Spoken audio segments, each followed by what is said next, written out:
HDIGH. Huh?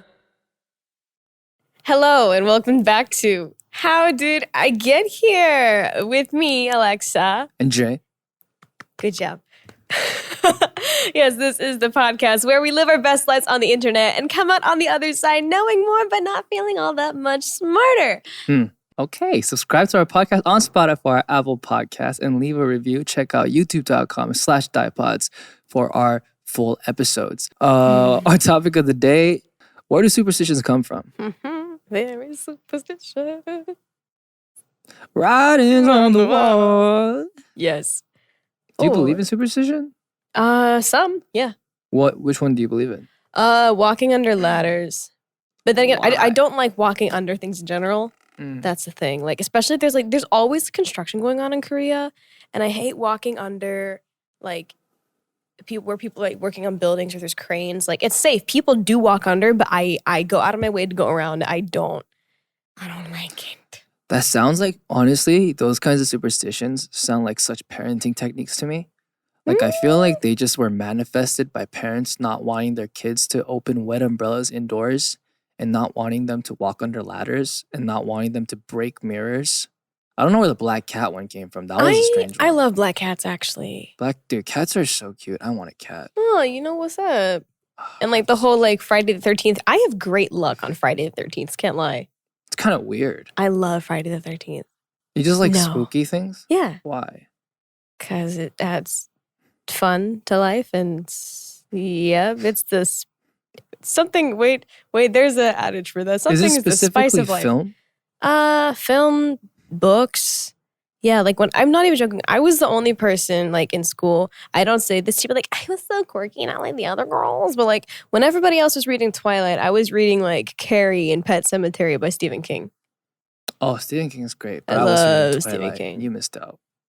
I don't think I did. The title of this article reads 13 superstitions that still scare the bejesus out of us. This week marks the arrival of the first Friday the 13th of 2015 for many of us. Oh, so this is an article from 2015. Very, very relevant. Thank you. Even the mention of this unlucky day brings a quiver of anxiety. We say it's hoo-ha, but a little voice in us whispers, what if... ... Superstitions retain surprising low power today. Next time you're in a hotel, gaze at the elevator buttons. Oh, surprising power today. Next time you're in a hotel, gaze at the elevator buttons. Chances are you'll find no 13th floor. Some surgeons won't operate on the days they associate with bad luck. And weddings, from carrying the bride over the threshold to donning a bridesmaid. Donning? When you wear something, you don something. Oh, I didn't know what that meant. Oh, you're learning. Is that medieval English? It is Old English, yeah. Okay. To don a bridesmaid. To don and to doff. I will... What? To doff? Yeah, like you doff your cap. Don't make me doff you. Okay. Any weddings, from carrying the bride over the threshold to donning a bridesmaid's dress, nearly every nuptial. Nuptial? I'm so stupid. Nuptial. We were both wrong. Nuptial. Nuptial rite is rooted in age-old superstition.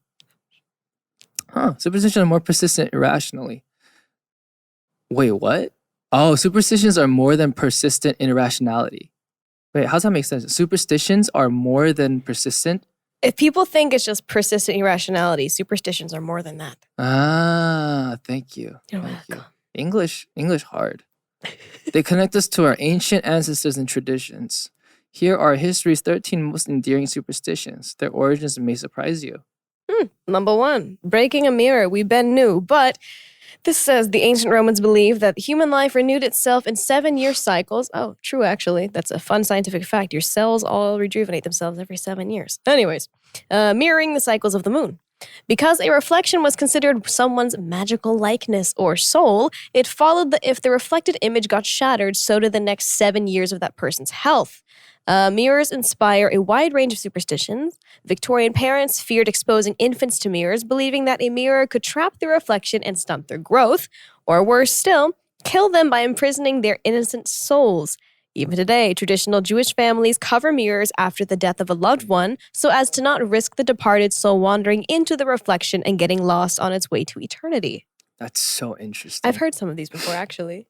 Which one have you heard? The Jewish families covering the mirrors about that. But the thing is, with some things as well, maybe not so much superstition as it is just like a paranormal belief. Some people believe mirrors are like gateways. Yes. And so in some practices, you will mix like ash with like sea salt and you do like an X over the mirror. And what does that do? It prevents spirits from coming through.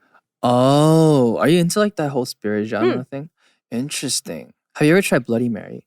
Yeah, when I was a kid, it scared me. Do some people like swear on their lives to this day that it worked? It does. It did yes. Wait, really? Because oh my goodness gracious.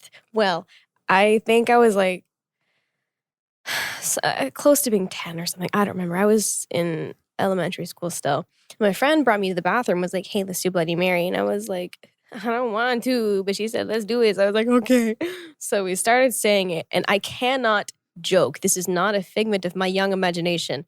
By the time we got, like, when we started saying the third Bloody Mary, like, there was, like, a white light growing in the corner of the bathroom. And so we ran.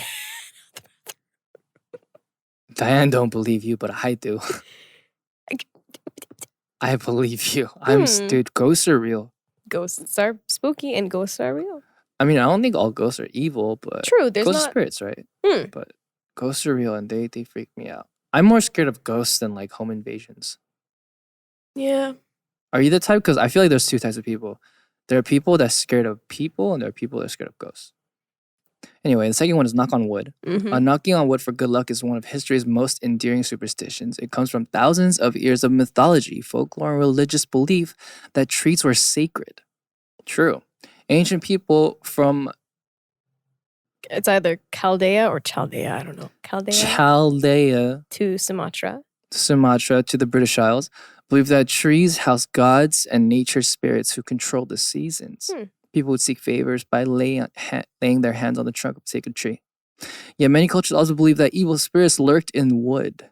And when knocked on, a malevolent spirit or mischievous fairy could be shaken out like a bug on a blanket. Another source of wood as a symbol of spiritual power comes from the cross of Jesus. Many Christian cities will rub a wooden cross to offer penance or seek protection. I moved recently. I got a cross. Smart. Yeah. Smart. I got a cross. That's the only weapon I have against ghosts. So that's out of the things we've talked about before in this podcast, you having a cross seems like it's necessary. So. Yeah. Crosses are nice. They are. Goodness. Yeah. Are you someone that knocks on wood? Because like, I do. I do. I just for like fun. I do it not to jinx things. It's kind of like religion for some people, right? Some people are just like, why not? True. If you can, if there is, then why not? True, exactly. Yeah. The next one, I relate to this one. Walking under a ladder, number 3. Everyone knows that walking under a ladder is supposed to bring bad luck. The ancient Egyptians believed that a ladder perched against a wall created a sacred triangle.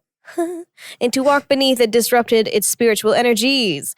Early Christians avoided the underside of ladders due to depictions of a ladder propped against the Holy Cross. Some believed a devil lurked at the bottom. In France, convicts were forced to walk beneath the ladder leading to the gallows, the doomed man's final unlucky act. So there is a lot of history behind this. But I feel like seems like a perfect time to talk about your new single. Oh, really? We were on a roll for once. We weren't rabbit trailing for once. Let's do it. I mean, we're How Did I Get Here? What did you expect? True. This comes out in the spooky times, and even if my comebacks and the teasers are going to be out by now. So, yeah, my comeback, Revolution. Yeah. So, if you guys saw, before Villain, my last single came out, Villain, I did a dance cover actually to Taemin somebody named Drip Drop. And somewhere around the 2-minute, 30-second mark, a pyramid shape kind of shows up on the floor. For a second, it glows.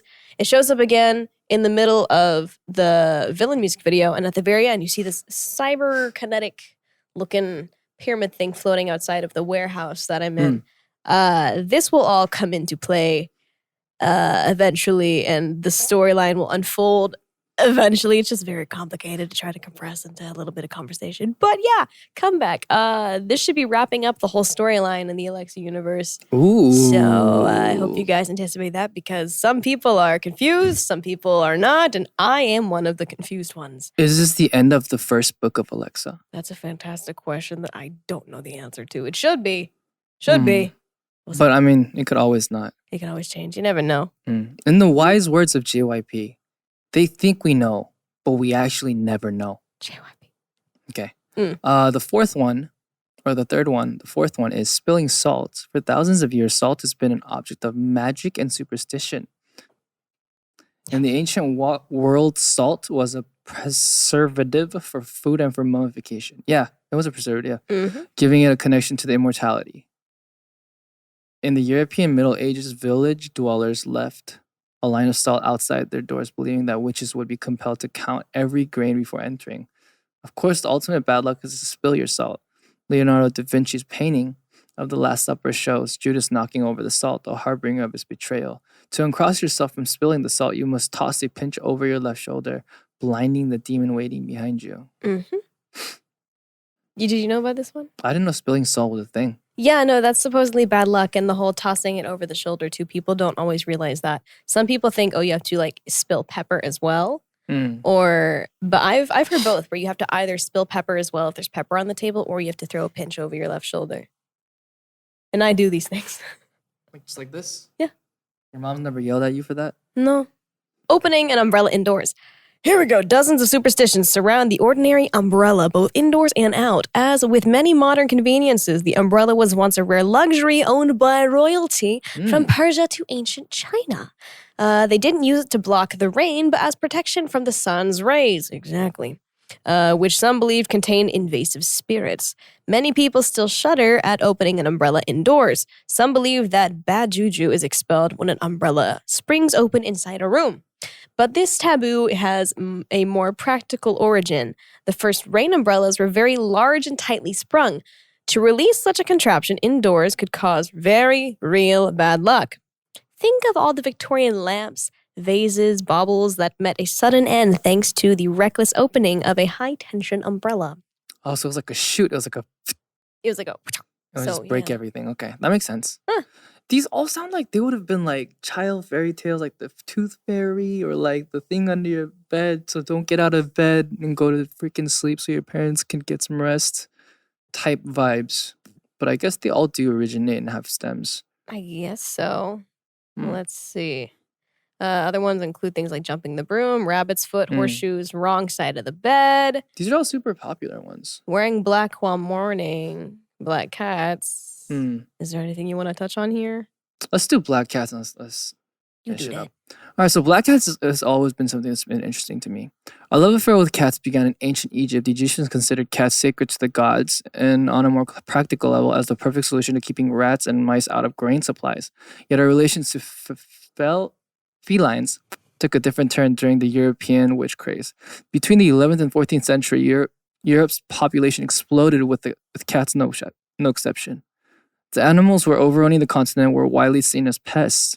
In England, elderly or single women, the prime target of witch trials, were seen as caretakers of cats, so the legend arose that felines are companions or familiars of witches.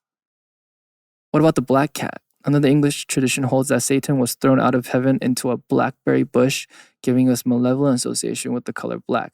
Really? I've never heard I've never heard that, yeah. Wow. And the notion that black cats are an embodiment of the devil, a belief that also surrounds black dogs. Like Cerebrus? Maybe, but I've only ever heard things about black cats because black dog has a different association. But like, interesting. I did not realize that black cats are like the devil. But like... They're so cute though. I love black cats. Yeah. I love black cats. I want to own a black I cat. really want a cat. I also want a cat. My friend... Leslie got a really derpy looking cat. He's so cute, but he's so derpy. What breed is it? I don't know. He looks really stupid. His eyes are huge and they're different colors. Does the tongue hang out? I mean, not that kind of derpy. Okay, He looks like a grandpa. But he's so cute. Like I just really want a derpy animal now. I love it. You deserve a derpy cat. I know. All right. We're gonna move on from this topic. This one took us a while. Maybe some of the Korean superstitions. Let's touch on that because I feel like most people in America and other Western areas might know the ones we just named. Maimed. Not maimed. This is Halloween, but we're not maiming anything here. So, what about superstitions that Koreans still believe today? If I can open Wow, things. I just saw in the example that fans can kill you. Oh, Like air conditioning or like no, I like think fans? it's the rotation fans, I think. What? From what? Too much air? Well, let's start moving into this topic. One of them is giving shoes to your partner will make them run away. I've heard of this one. See, I was not raised in a Korean household. I was very American growing up because my mom was very Americanized. So I don't know, but have you heard about this one? I've heard about this one. Not from my parents, but coming to Korea, talking to Koreans pretty much. They're all talking about in relationships you can't give shoes because that's like a means of transportation for them to run from you. Oh, I like that. Which is weird. Oh my God, it'd be a great breakup gift. Oh my God, is that what you do? I don't give breakup gifts, but this just gave me the idea. It's like, hey, I just thought I should tell you. It's not really working out, but take these. And it's like, I get the idea. Okay, bye. So, interesting. Breakup gift, shoes. Actually, might work. All right, here's the one that I'm really interested in. Fans can kill you. Death from sleeping with an active fan in a closed room may seem like the stuff of fiction, but it's no joke in South Korea. 선풍기, 사망설? Fan death is believed to be an actual case of death, not just superstition. Take us back. Fears about electric fans in Korea date all the way back to 1927 when a story was published in a national newspaper warning readers that the new technology came with medical risks such as nausea, facial paralysis, and even asphyxiation. The theory began that the fan's circulation of stale air causes its user to choke on their own carbon dioxide. Some suggest the fan death myth was even promulgated? What? Promulgated by the government to limit the use of electricity during the 1970s energy crisis. Nevertheless, stories surrounding fan death continue to regularly crop up in the South Korean media, especially in the summer months. Now back to you, Jay. Thank you, reporter Alexa, tuning in from Dive Studios podcast. That makes no sense. Yeah, I don't get that. I mean, I understand maybe where the thought could come from, but it's not like if you're in a room and you're breathing and there's like places for air to like circulate, carbon dioxide is not going to stay in the room unless it's like vacuum sealed mayhaps, but like you're not going to just keep breathing your own carbon dioxide. It helps the air circulate and everything, doesn't it? With that theory, if you're in a 2x2 room, like a practice room by yourself, and you just keep the door closed long enough, you're going to die. Yeah, you got to turn that fan on. That's so interesting. I was talking to Denise the other day, and she was saying how, I guess her family's told her don't sleep with the fan on, but not because it can kill you, but because, if you go to sleep with wet hair or something, you can get a cold and get sick. I've heard that before. Yeah. Because having an air conditioner on while you sleep, blowing on your face, will get you a cold. And horrible skin problems. Wait, really? Dude, I've been breaking out so much recently. You sleep with your aircon on? Yeah. You just call it aircon? You have fully assimilated to Korean culture, my friend. Hello. I am proud of you. Hello. Aircon. My God. Taffy makes it stick. What? Would you care to read or you want me to read? I got it. It's no surprise that education-obsessed Korea has plenty of superstitions surrounding test taking. One of them states that eating sticky foods such as toffee and yot will help the knowledge obtained from studying stick in the student's mind. It's not uncommon to see well-wishers distributing yot to students as they enter exam centers to take this 수능. South Korea's college scholastic ability test. The superstition also states that eating slippery foods like seaweed soup has the opposite effect, will cause a student to slip down the exam result. I actually heard about this when I was going to my language hagwon.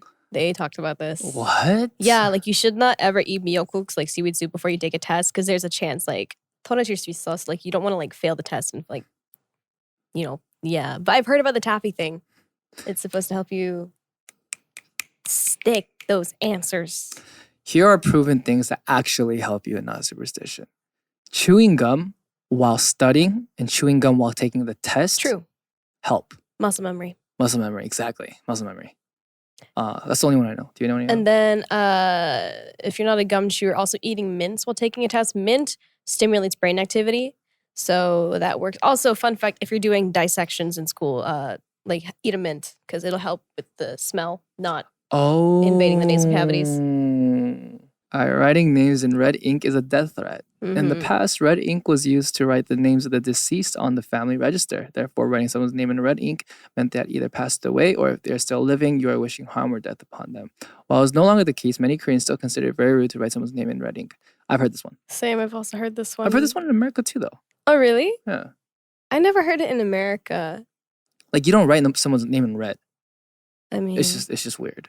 I had a lot of gel pens in high school, and I am accustomed to the color red, so I wrote stuff in red sometimes. Like, I don't know. I'm just a visual person. I like colors. Okay. Eh. Good enough for me. What else is there? Uh, Yes, I've heard this one. This one? Mirrors. Don't put a mirror in front of a door. See, another mirror superstition. Mirrors are the foundation for a number of superstitions all around the globe, as we've just previously discussed. While Europeans and North Americans take care to not break mirrors, Koreans avoid putting them directly in front of a door, as this will deflect good luck from entering. I've heard this one. Interesting. I've never heard that one. Really? All of these sound like a parent, like in like the BCs, telling their kids like, don't put this in front of the door because it's gonna hold up. Do this with luck. I mean, I don't know. know? Yeah. Washing your hair washes away good luck. Oh, what? Get out of here. What? In Korea, New Year's Day provides the perfect opportunity to begin a new year with a fresh start. I believe that. Often, Koreans will not wash their hair on this day, as it is believed to wash away the good luck. Likewise, students will not wash their hair before a test, so as to not wash away all of the knowledge they've gained from studying. But New Year's, what if you got really turned with your friends the night before and... Is that something you youngins do? You get turned? on New No, Year's? because I'm a responsible adult. But I'm just saying, for those people that do happen to go all out on New Year's and they get super turned, maybe don't even make it home. Yeah, if you're sleeping on the stream, I want to take a shower. So my good friend, please shower. Hygiene is very important. Hygiene is very important. Those are really interesting. All right, so that was the article for today. In conclusion, there are many, many superstitious myths that we have been grown accustomed to. Yet we did not know the history or origins of a lot of them. I feel like we've learned a lot today. Yeah, I didn't know the origins of most of these, or like the multiple origin stories that some of them have culturally. Really interesting, actually. Fans can kill you. False. False. Well, we don't know that. Maybe a fan has fallen on somebody in their sleep and died. That actually makes more sense. So fans could kill you. The chances are very slim, but never zero. So now that we've answered some of Diane's questions for the week, we're going to move on to your questions to reciprocate the love. And the first question is... This comes from True Pac-Man on Twitter. And the question reads, what game do you wish life was more like? Among Us. What game? I don't know. I'm not much of a gamer. I believe the Twitch streamer should answer this one first because I'm so not knowledgeable. Educate me. I wish life was like an RPG game where you can choose where to put your statistic points into. Okay. And where you could develop your character methodically Huh. and not just through random occurrence. True. Yeah, because I feel like people in real life level up through life experiences, True. right? And hard work, True. right? In games, it's usually just brainless grinding. And I kind of want to just turn off my brain and become smarter the next day. That would be nice. What a world we would live in if that was possible. Yeah. You'd be so much smarter. If you were a game character and you could put all your stat points, Uh-huh. which are like points to raise I your... know what stats are at Okay. least. I didn't think you were a gamer.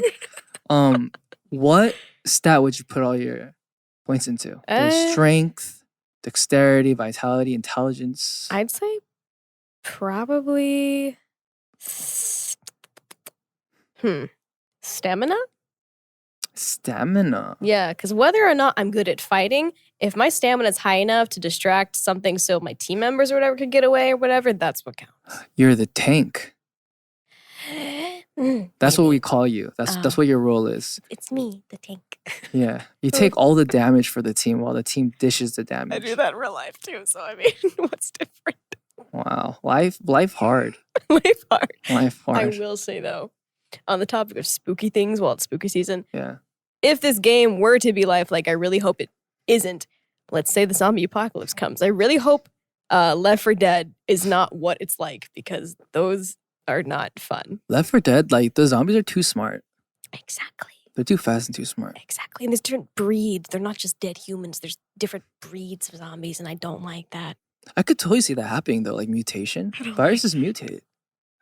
If the zombie apocalypse were to ever happen, they would definitely mutate into something else. I wonder if they would become rabid Tarzan-like animals. Rabid Tarzan-like animals? I could see that happening. Anyway, same question. No, do you want to read it? Question 2. If the color of blue in the sky was a mere reflection of the sunlight, then what color is the sky truly? Blue is a reflection of the ocean, not sunlight. What do you mean? But right? see, that just begs the question. Here's the thing. How do we know that humans all see color the same way?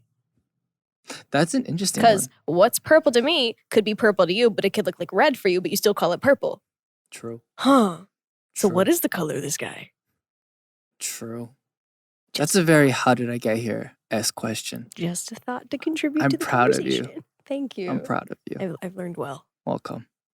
All right, so those were your questions for today. And can you please wrap it up for us today? Absolutely. So make sure you send your questions to the hashtag HDIGH, and let us know what should be our next big topic, big question for the next and future episodes. Make sure to follow our Instagram and Twitter at The Dive Studios. Find full episodes of all the podcasts on youtube.com/divepods, as well as, of course, just Dive Studios on YouTube for those short little clips. And we have a TikTok, which is at The Dive Studios. Don't forget to leave a review for the podcast and subscribe.